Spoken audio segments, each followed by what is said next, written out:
Bismillahirrahmanirrahim. Assalamualaikum warahmatullahi wabarakatuh. Alhamdulillahirabbil alamin wa bihi nasta'in ala umuri dunya waddin. Syadu la ilaha illallah wahdahu la syarika lah wa syahadu anna Muhammadan abduhu wa rasuluh.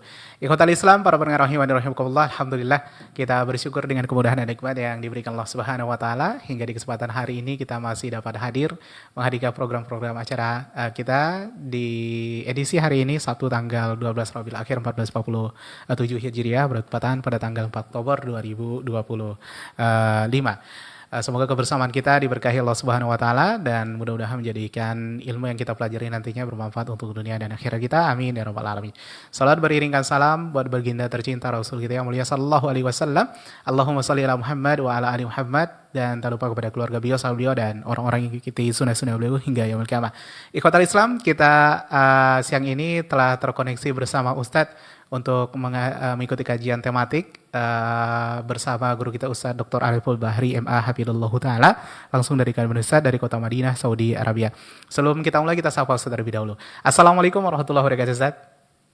Waalaikumsalam warahmatullahi wabarakatuh. Ahlan wa sahlan wa marhaban. Ahlan bik Ustadz. Bagaimana kabar Ustadz? Sehat Ustadz? Alhamdulillah, bikhair wa'afiyah. Barakallahu fiik, jazakallah khairan Ustaz telah menyempatkan waktunya mengisi acara hari ini. Semoga Ustaz dan keluarga senantiasa diberikan kesehatan, dimudahkan segala urusannya.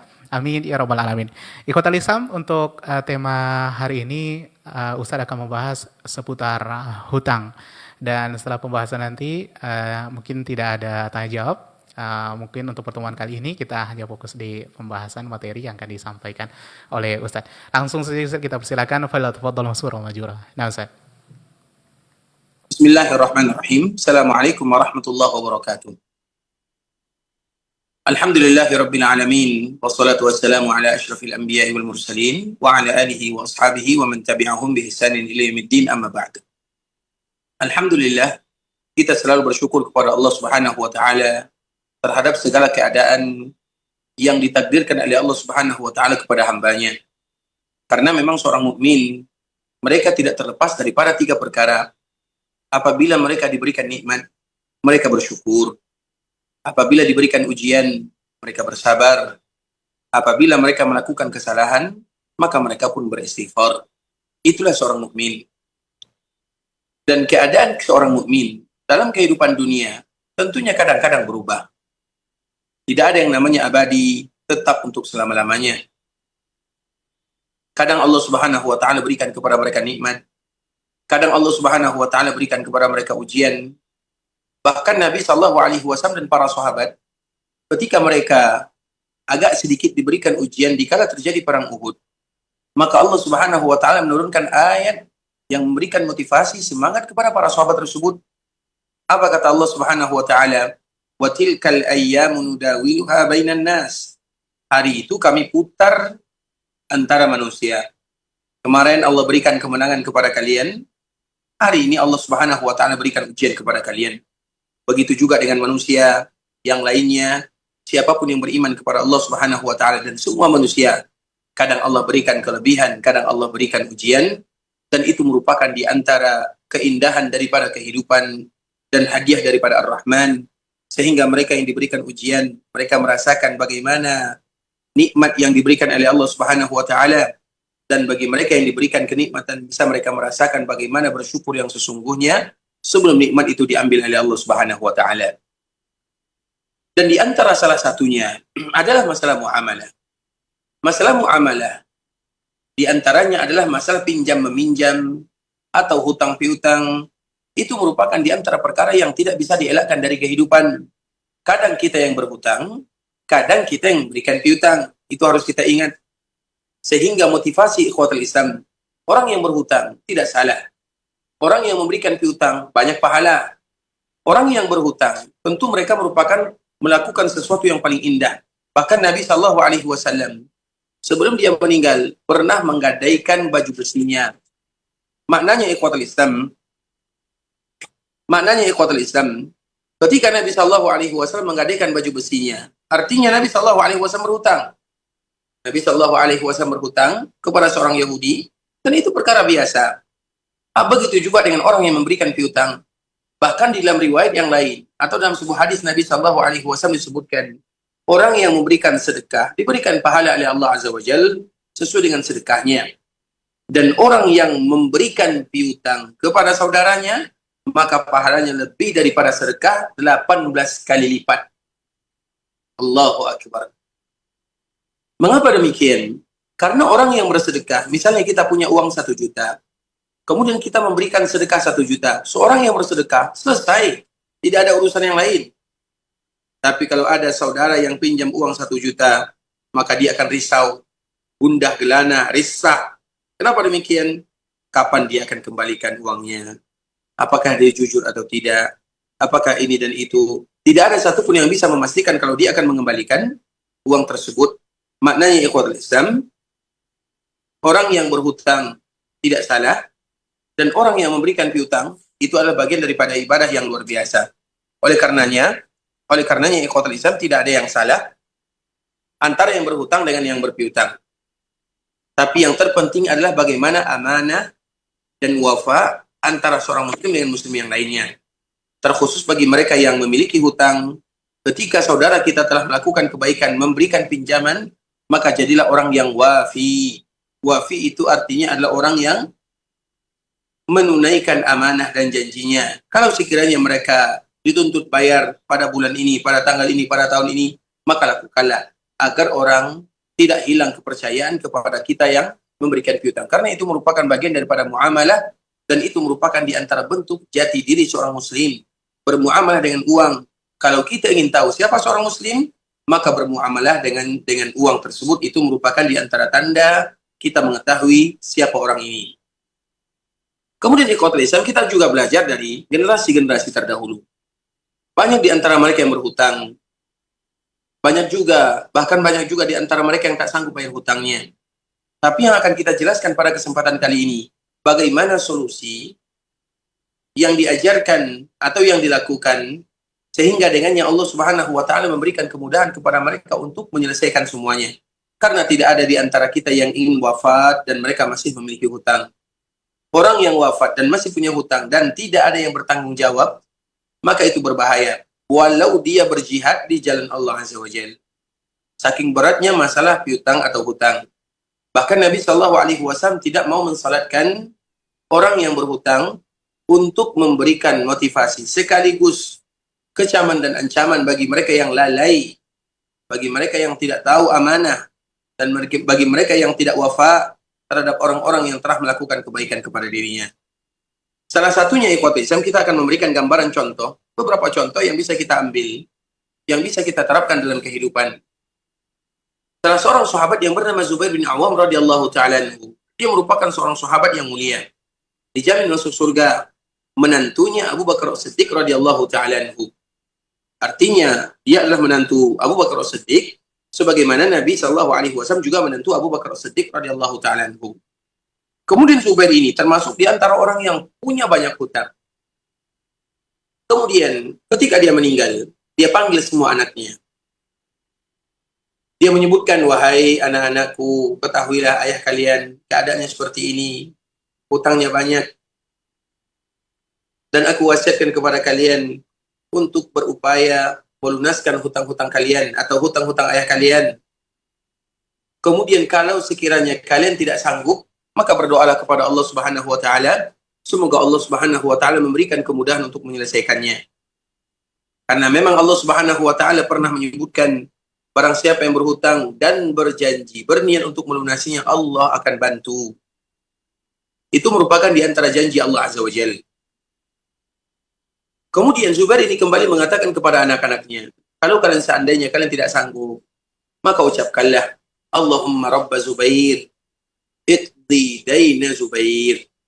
Itu merupakan kalimat-kalimat yang diulang-ulang oleh Zubair, dan dia juga perintahkan anak-anaknya untuk mengucapkan kalimat yang sama. Allahumma Rabba Zubair, ya Allah, Rabbnya Zubair, iqdi dayna Zubair, lunaskanlah hutang-hutang Zubair. Dan kalimat ini boleh kita ucapkan dan kita sandarkan kepada diri kita yang berhutang. Seperti misalnya nama kita Fulan misalnya. Allahumma Rabba Fulan, iqdi dayna Fulan. Wahai Rabbnya Fulan, lunasilah hutangnya Fulan. Misalnya lebih spesifik lagi. Nama kita contohnya Ahmad misalnya. Maka kita mengatakan Allahumma Rabba Ahmad iqdi daina Ahmad. Wahai Rabbnya Ahmad, lunasilah hutang-hutangnya Ahmad. Nah, inilah kalimat yang diucapkan oleh Zubair. Tahukah kita apa yang terjadi ikhwatul Islam? Setelah dia meninggal, maka anak-anaknya pun berusaha untuk melunasi hutang-hutangnya. Dia datang kepada orang-orang yang pernah memberikan pinjaman, menyebutkan keadaannya, kami sedang berusaha, kami ini, kami itu, disebutkan semuanya. Kemudian mereka selalu berdoa dan berdoa kepada Allah Azza wa Jalla. Allahumma Rabba Zubair, iqdi daina Zubair. Tahukah kita apa yang terjadi setelahnya ikhwatul Islam? Orang yang kaya setelah dia meninggal adalah Zubair. Orang yang kaya setelah meninggal adalah Zubair. Artinya Allah berikan kepadanya kekayaan yang sangat banyak sekali. Tapi kapan? Setelah dia meninggal. Dengan lunas hutangnya, terlunaskan semuanya. Bahkan dengan kekayaan yang dia punya. Padahal dia sudah meninggal. Artinya dengan doa yang tadi dia ucapkan kepada Allah Subhanahu wa Ta'ala, Allah berikan rezeki kepada dia, rezeki kepada anaknya, rezeki kepada keturunannya, hutang-hutangnya lunas, dan dia pun bisa membantu orang-orang yang berhutang. Sehingga Zubair menjadi orang kaya, tapi setelah dia tiada. Terlepas daripada itu semua ikhwatul Islam, namun poin penting yang bisa kita ambil, yaitu bagaimana dia berdoa, bermohon, meminta kepada Allah, dan juga menyampaikan kepada keluarganya kalimat-kalimat yang dimana mereka mengemis, merengek di hadapan Allah Azza wa Jalla. Allahumma Rabba Zubair, iqdi daina Zubair. Ya Allah, Rabbnya Zubair, lunaskanlah hutang-hutang Zubair. Karena kalau bukan Allah yang memberikan bantuan untuk melunaskan, siapa lagi yang bisa melakukan? Mudah bagi Allah Subhanahu wa Ta'ala, tinggal seorang hamba mereka mengadu kepada Allah Azza wa Jalla. Begitu juga dulu di zaman Ali bin Abi Thalib radhiyallahu ta'ala, dikala berada di Mekah, tiba-tiba ada orang yang punya hutang banyak sekali. Kemudian di saat itulah dia datang kepada Ali, minta tolong, semoga dengan pertolongan Ali bisa melunaskan hutang-hutangnya. Maka di saat itulah dia datang kepada Ali, wahai sahabat Nabi, aku punya hutang yang banyak sekali. Maukah engkau bisa menolongku, memberikan bantuan kepadaku, memberikan manfaat atau memberikan syafaat, atau tunjukkan kepada orang yang bisa membantuku, atau dan yang lain sebagainya. Maka di saat itulah apa kata Ali bin Abi Thalib? Maukah aku sebutkan kepadamu? Karena aku tidak bisa membantumu. Kalaupun aku bisa membantu, hanya secuil saja, sedikit saja.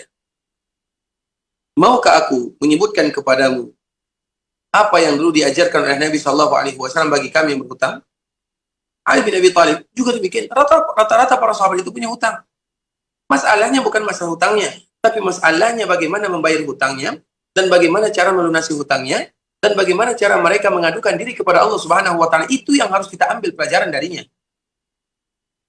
Kemudian Zubair ini atau Ali bin Abi Thalib mengajarkan kepada sahabat ini, dulu kami mengadu kepada Nabi SAW tentang perkara yang sama. Karena ini perkara umum. Semua manusia akan merasakannya.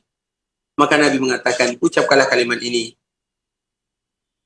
Allahumma kfini bihalalika an haramik wa aghnini bifadlika amman siwak.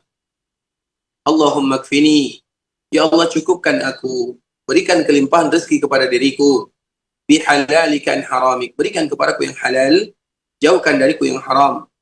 Wa aghnini, kayakan diriku, bifadlika, dengan karunia, dengan kasih sayang, dengan keagungan, amman siwak, dan jangan kayakan aku dengan selain dirimu. Artinya aku ingin kaya darimu ya Allah, supaya nanti dengannya aku bisa melunasi hutang, bisa melakukan ini, bisa itu.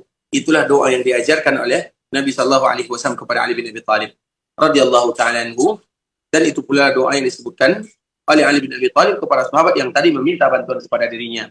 Oleh karenanya ikhwatul Islam, yang menjadi masalah adalah bagaimana kita selalu berkaca dari mereka-mereka yang mulia. Bahkan di dalam riwayat yang lain juga disebutkan oleh Ali bin Abi Thalib, Allah akan melunaskan hutang wa in kana misla jabal thabir. Allah Subhanahu wa Ta'ala akan melunaskan, Allah akan memudahkan, Allah akan melancarkan, walau kamu punya hutang sebesar Bukit Sabir. Apa itu Bukit Sabir? Bukit Sabir itu adalah bukit yang ada di Mekah, bukit yang sangat besar sekali. Artinya kalau Allah yang memberikan bantuan, tidak ada yang sulit bagi Allah Azza wa Jalla. Tapi kalau selain Allah yang memberikan bantuan, tentu itu akan terasa berat, terasa sulit. Oleh karenanya ikhwatul Islam, kaum muslimin Jikalau mereka memiliki hutang, tidak ada masalah. Yang menjadi masalah itu adalah jadilah orang-orang yang pandai berbalas jasa kepada orang-orang yang pernah melakukan kebaikan dalam kehidupan kita. Begitu juga dalam riwayat yang lain, ikhwatul Islam. Ini riwayat yang ketiga atau kalimat yang ketiga. Karena kalimatnya sangat banyak sekali. Insya Allah kita menyebutkan pada kesempatan kali ini 3 sahaja. Pada kesempatan berikutnya kita akan sambung lagi insya Allah ta'ala. Dengan sahabat Abu Umamah Al-Bahili radhiyallahu ta'ala anhu. Dia punya hutang. Sehingga dengannya dia tidak tahu apa yang harus dilakukan.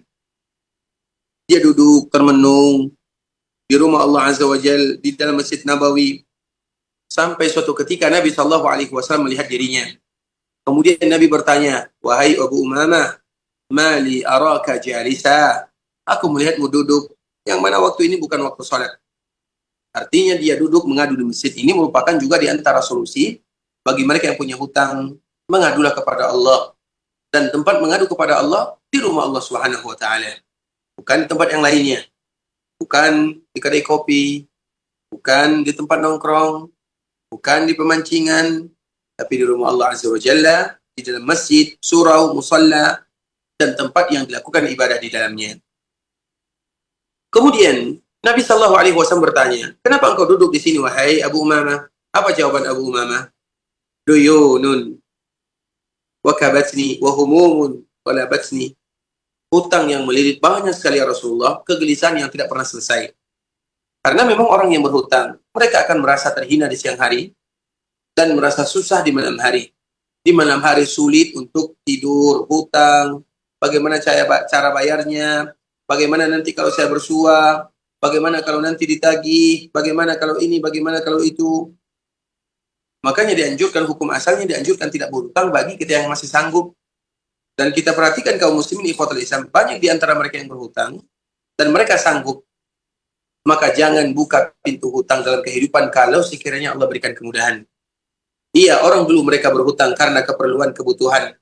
Kalau orang sekarang berhutang karena keinginan dan karena ingin jalan-jalan. Maka lain perbedaan antara hutang orang terdahulu dengan hutang di zaman sekarang. Di zaman sekarang yang membuat kaum muslimin banyak berhutang, yaitu karena cara hidup yang di atas kebutuhannya. Dia hidup di atas kebutuhannya, maka dia membuka pintu hutang dalam keluarga, maka itulah awal daripada bencana. Apalagi hutang yang ada ribanya, apalagi yang bermuamalah dengan yang diharamkan oleh Allah Azza wa Jalla, maka tentu kita harus berjaga-jaga darinya. Kita kembalikan kepada Abu Umamah. Maka dia mengatakan, ya Rasulullah, hutang yang melilit, hutang yang banyak, keadaan yang seperti ini, masalah yang tidak selesai. Apa kata Nabi? Awala adulluka kalimat. Maukah aku ajarkan kepadamu beberapa kalimat yang apabila kamu baca di pagi hari dan di petang hari, azhaballahu hammak wa qadadaina. Hilang masalahmu, selesai hutang. Siapa yang tidak mau? Semua kita mau. Tapi siapa yang mau mengucapkannya? Kemudian Nabi mengatakan, ucapkanlah, Allahumma inni a'udzubika minal hammi wal hazan wa a'udzubika minal ajaz wal kasal wa a'udzubika minal jubni wal bukhul wa a'udzubika min ghalabati ad-daini wa qahri rijal. Ya Allah, aku berlindung kepadamu dari kesedihan, orang yang berhutang sedih, dari kegundahan, orang yang berhutang gundah, kelana, masalah. Wa a'udzubika minal ajazi wal kasal. Aku berlindung kepadamu dari lemah, malas, karena orang berhutang bawaannya itu malas, lemah, karena dia sudah mulai putus asa. Wa a'udzubika minal jubni wal bukhul. Orang yang berhutang itu mereka pengecut, mereka kikir. Bagaimana ingin memberi? Dia masih punya hutang. Ya Allah, aku berlindung kepadamu dari kikir, dari pengecut. Wa a'udzubika min ghalabatid daini. Ya Allah, aku berlindung kepadamu dari lilitan hutang. Wa qahrir rijal. Agar aku tidak diintimidasi oleh manusia. Artinya orang yang sudah berhutang maka akan diikat oleh orang lain. Dan kita berlindung kepada Allah darinya. Itu adalah kalimat yang sangat mulia, tercakup di dalamnya semuanya. Allahumma inni a'udzubika minal hammi wal hazan wa a'udzubika minal ajzi wal kasal wa a'udzubika minal jubni wal bukhul wa a'udzubika min ghalabati ad-daini wa qahri rijal. Terus dikala sahabat Abu Umamah mengatakan kalimat ini, apa yang terjadi? Insyaallah nantikan pada pertemuan berikutnya. Ikhwatul Islam, saudara kaum muslimin, kita cukupkan dulu sampai di sini karena waktu juga yang tidak terlalu lama. Semoga Allah Subhanahu wa taala menjaga kita, memudahkan kita yang berhutang untuk melunaskannya, dan jangan melupakan apa yang diajarkan oleh baginda Rasulullah sallallahu alaihi wasallam.